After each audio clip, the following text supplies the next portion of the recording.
हेमंत सरकार बनने के बाद झारखंड में चौथी बार उपचुनाव होने जा रहा है। इस बार पिछले 3 उपचुनावों में हार की हैट्रिक लगा चुकी बीजेपी की प्रतिष्ठा दांव पर है।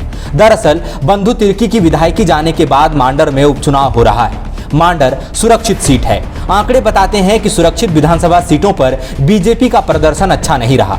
साल 2019 के चुनाव में अनुसूचित जनजाति के लिए 28 आरक्षित सीटों में से बीजेपी केवल 2 सीटें ही जीत सकी थी। बाकी की 26 सीटों पर यूपीए प्रत्याशियों ने अपना परचम लहराया था। अनुपात के हिसाब से भी मामला 90 और 10% का बनता है। इसके बाद हेमंत सरकार की लोकप्रियता कहें या कुछ और, 2019 के बाद हुए तीनों उपचुनाव में बीजेपी को हार का मुंह देखना पड़ा। बीजेपी को बेरमो, दुमका और मधुपुर उपचुनाव में लगातार हार मिली। मांडर उपचुनाव के लिए बीजेपी ने इसी सीट से 2014 में विधायक रही गंगोत्री कुजूर को अपना प्रत्याशी बनाया है।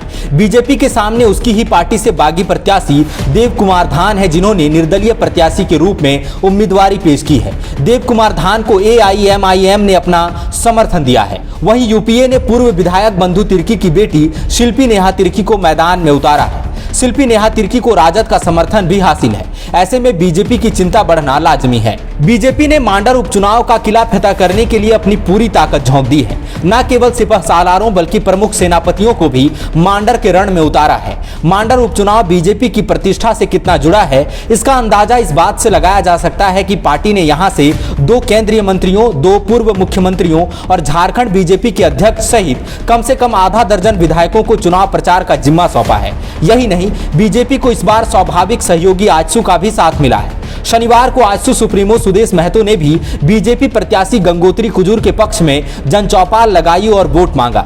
मैदान में सिपह सालारों से लेकर सेनापति तो हैं ही, कार्यकर्ताओं के रूप में बीजेपी ने अपने सेनानियों को भी गांव-गांव जाकर धुआंधार प्रचार करने का फरमान सुनाया है। पूर्व मुख्यमंत्री और मौजूदा समय में बीजेपी विधायक दल के नेता बाबूलाल मरांडी ने तो जैसे मांडर में डेरा ही डाल रखा हो। बाबूलाल मरांडी मांडर के अलग-अलग पंचायतों में जाकर जनचौपाल लगा रहे हैं। कई पंचायतों की जनता को इकट्ठा कर जनसभाएं कर रहे हैं। कार्यकर्ताओं के साथ मैराथन बैठकें कर रहे हैं। प्रदेश अध्यक्ष दीपक प्रकाश ने भी कोई कोर कसर नहीं छोड़ी है।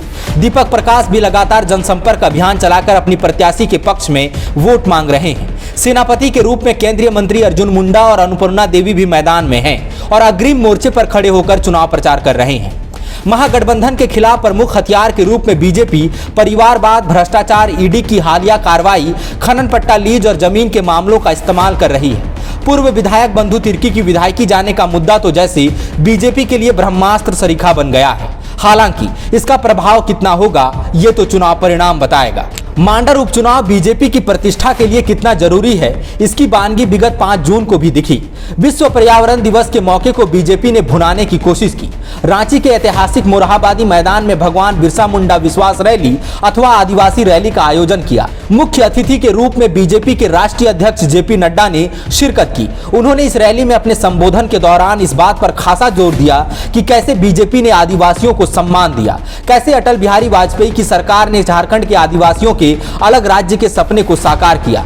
मांडर उपचुनाव में बीजेपी नेताओं के प्रचार कार्यक्रम को देखें तो आप पाएंगे कि बाबूलाल मरांडी से लेकर दीपक प्रकाश तक सभी नेता अटल सरकार में झारखंड अलग राज्य गठन की बात को बारंबार दोहराते हैं। यही नहीं, मोरहाबादी की रैली में JP नड्डा ने कहा कि बीजेपी में पूरे देश से 26 आदिवासी सांसद हैं, 2 आदिवासी राज्यपाल बनाए।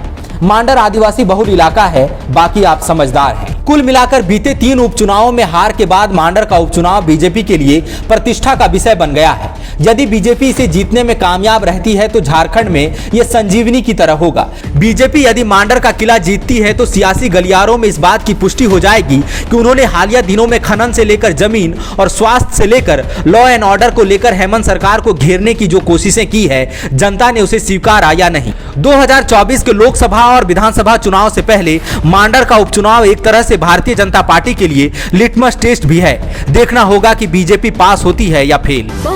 डॉक्टर बनने का है सपना मगर सही गाइडेंस की है कमी, तो आए बायोम। रांची में सिर्फ मेडिकल की तैयारी के लिए एक बेहतरीन संस्थान, नीट और एम्स की तैयारी के लिए सन 2001 से मेडिकल प्रिपरेशन के लिए सबका भरोसेमंद संस्थान बायोम, इनू एवं नगरटोली, Ranchi. thefollowup.in. Like, share and subscribe.